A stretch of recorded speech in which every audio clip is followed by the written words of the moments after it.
Olá, tudo bem? Nós somos desenvolvedores do projeto Fireway e hoje nós iremos mostrar o nosso circuito e a nossa ideia de solução usando IoT. Bom, eu agora estou na nossa tela do GitHub com o nosso projeto, com o nosso código de IoT, para explicar um pouquinho da nossa ideia. O Fireway em si, ele promete ser uma solução para a mitigação e a prevenção de incêndios florestais, que são um dos maiores desastres existentes, um dos maiores desastres naturais. Os incêndios florestais eles acabam trazendo perdas irreparáveis para comunidades humanas, trazendo também a extinção de animais. Muitas vezes os animais eles são obrigados a fugir ou a deixar esses locais, ou às vezes eles até morrem em meio a esse tipo de incêndio. E a nossa ideia em si é utilizar sistemas de IoT para ajudar nessa mitigação dos incêndios florestais. Para isso, a gente pretende usar 3 tipos de sensores. O DHT22, que ele é um sensor que vai detectar a temperatura e a umidade do ambiente.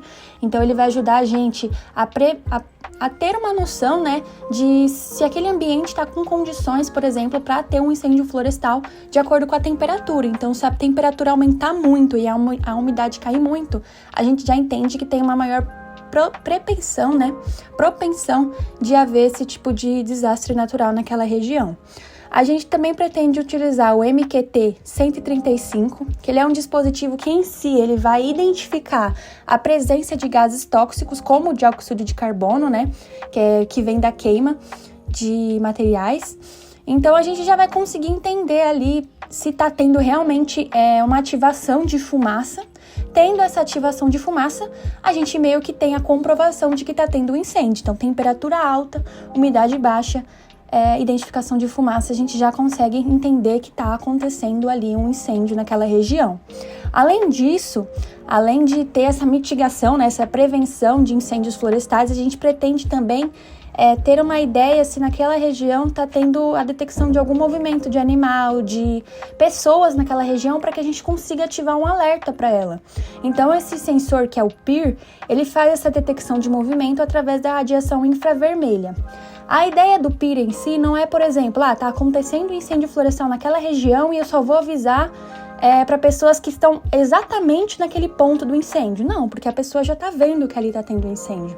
A nossa ideia é ter uma localização precisa de uma medida, por exemplo, de entre 10 quilômetros daquele local onde está tendo o incêndio, e conseguir alertar as pessoas que estão ali próximas, em um raio de 10 quilômetros. Porque as pessoas, elas podem o quê? Prevenir que aquilo chegue nelas, prevenir que elas sofram perdas, prevenir que tenha risco de vida naquela região. Então, o PIR ele vai servir para isso. Mostrando um pouquinho aqui do nosso circuito, o desenho dele foi feito no OnKiwi. Então, a gente tem o uso aqui do sensor DHT22, que é o sensor da temperatura e da umidade. Aqui em cima a gente tem o PIR, que é o sensor de movimento, e para representar o MQT-135 a gente usou 2 potenciômetros, porque eles conseguem fazer a simulação de uma maneira precisa do funcionamento do MQT-35, com as variações de identificação de fumaça, identificação de outros componentes também no ambiente. Então o desenho do nosso sensor fica mais ou menos assim. Agora a gente vai ver na prática como a nossa simulação está funcionando. Agora a gente está no ambiente do VS Code com um projeto criado no Platform.io, que é uma extensão que a gente instalou aqui no VS Code para fazer toda a configuração e a estruturação do nosso circuito, para a gente conseguir ver ele funcionando na prática, para instalar as dependências necessárias. Esse arquivo aqui ele tem toda a configuração de dependências. E também para a gente conseguir fazer a estruturação do nosso circuito em si. Aqui a gente já tem o diagrama, o desenho do nosso circuito que estava lá no OnKiwi, a gente criou no OnKiwi e a gente passou para cá, para o VS Code, para alinhar com o nosso código e para alinhar com o envio para a plataforma, para o canal do ThingSpeak, e a gente conseguir visualizar esses dados nos gráficos. Esse é o nosso circuito que a gente já viu mais profundamente sobre cada sensor. O nosso código em si, que faz toda a parte de configuração de pinos, processamento de dados, interpretação dos dados também, que são enviados pelos sensores, ele está aqui no main da nossa pasta de solução. No caso, ele faz a conexão com a internet, que é uma internet do sistema do OnKiwi, uma simulação de internet para a gente conseguir enviar para o canal do ThingSpeak. Tem toda a configuração aqui com a nossa API Key do ThingSpeak. A regra de negócio em si, ela é pautada no uso de LEDs e no uso de buzzers para conseguir avisar que os sensores eles estão identificando condições muito acima do nosso limite estabelecido.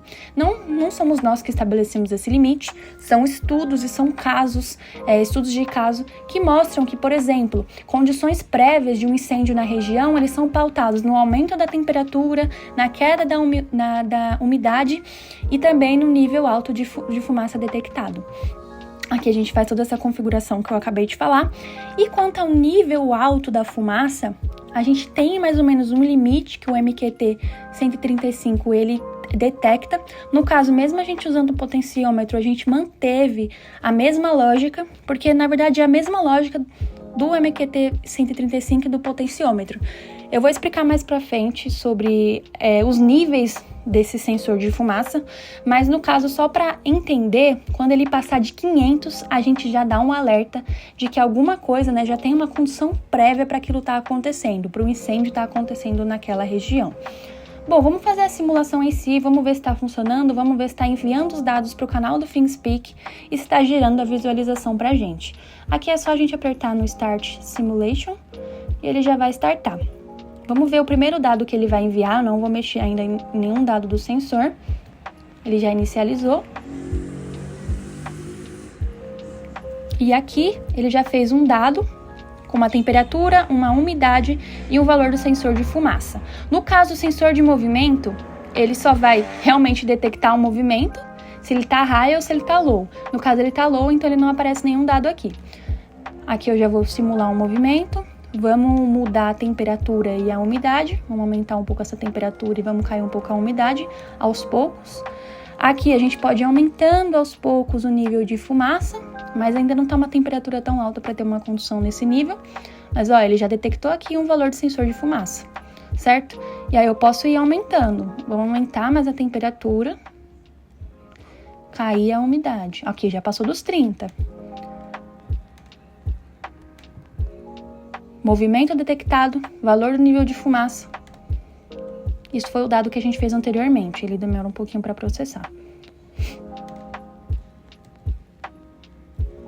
Vamos aumentar, vamos cair a umidade, vamos aumentar sensor de fumaça. Aí, o nosso LED vermelho acendeu e soou o alarme do buzzer. Detecção de volume, de movimento.